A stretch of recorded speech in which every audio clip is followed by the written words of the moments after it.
Trinity. I'm Katie. I'm a speech-language pathologist. Hi, I'm Morgan, deaf educator.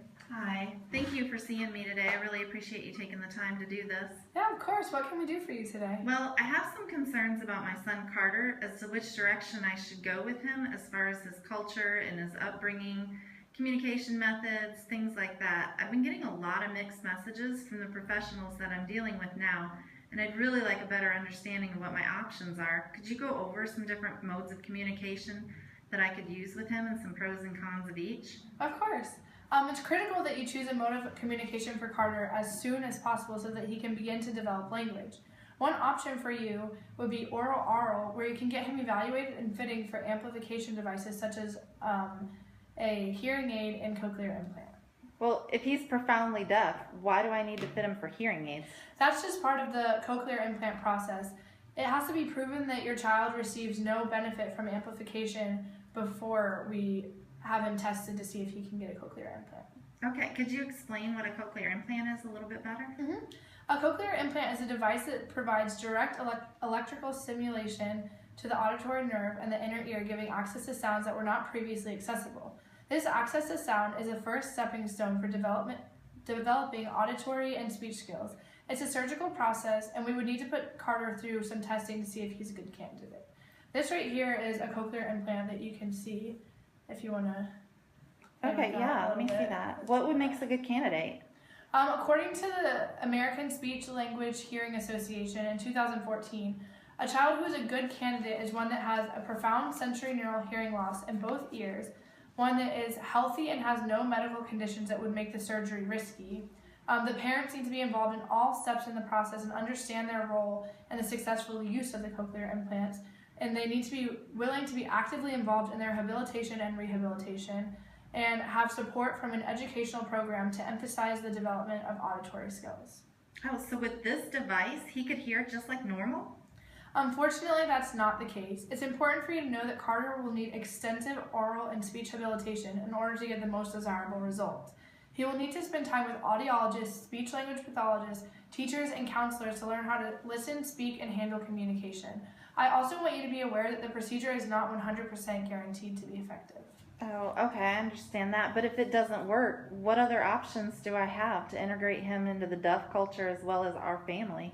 One option would be American Sign Language. This is a primary language for those who are deaf and hard of hearing. It would help him maintain his identity with the deaf community because he would be able to easily communicate with them and have the opportunity to be a part of the deaf culture. Because you are hearing, you need to understand that you would also have to learn American Sign Language. How do I learn ASL?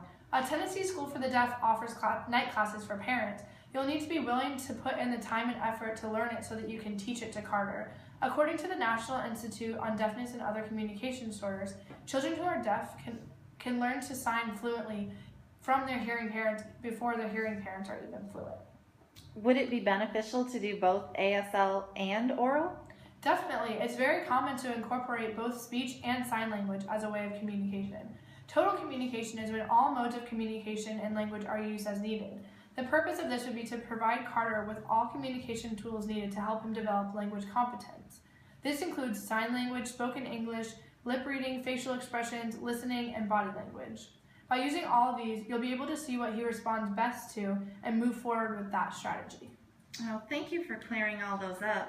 Now, what would be the best option for schooling as far as Carter goes? The form of communication that you choose for Carter will affect school placement. If you want him to be immersed in deaf culture, a residential or day school is an option. At a residential school, the child lives on campus, but at a day school, he goes to school for the day, but lives at home. Many residential schools, such as TSD, use total communication, so Carter would be able to practice his oral skills while also developing his sign language. The teachers at these schools are deaf educators and fluent in sign language. He will also be surrounded by other students who are deaf. One thing, though, that you should take into consideration is that there will not be any hearing students, so he will feel more part of the deaf culture than the hearing culture. If there is not enough exposure to the hearing world, he may become uncomfortable in a hearing setting, even one like your home. Other than a residential or day school, where else could I go?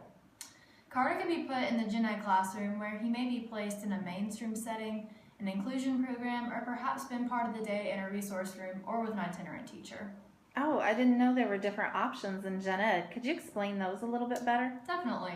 There are very distinct differences. In a mainstream setting, a child who is deaf attends public school, but spends the majority of the time in a self-contained classroom with other deaf students and a deaf education teacher.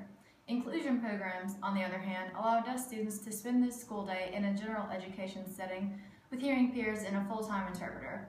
Some students spend part of their time in the general education classroom with hearing kids, but are also pulled out for help in specific trouble areas. When they are pulled out of class, they may go to a resource room to focus on specific parts of the academic curriculum, or they may also go to an itinerant teacher who works specifically with the deaf kids. What are the advantages and disadvantages of this? Well, they'll be a part of the hearing culture and learn how to function in the hearing world, but they won't really experience much of the deaf culture here. Oh, that makes a lot of sense. Now that you know the various options available for communication, you can work alongside your early intervention specialist to help determine the best setting for Carter. Well, thank you for clearing these things up. I feel a lot better and more confident about being able to make choices for Carter. I really appreciate you taking the time to meet with me today. Oh, no problem. No That's problem. what we're It here was for. nice to meet you. Nice to meet you. Have a great day. You too.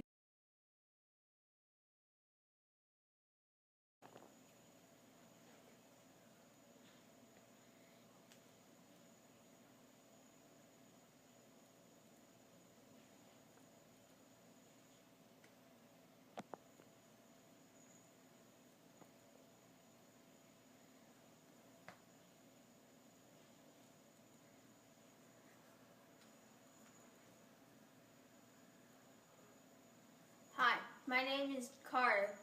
I was born deaf, but my parents gave me cochlear implant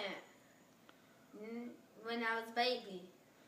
Now I can speak to you and hear to you.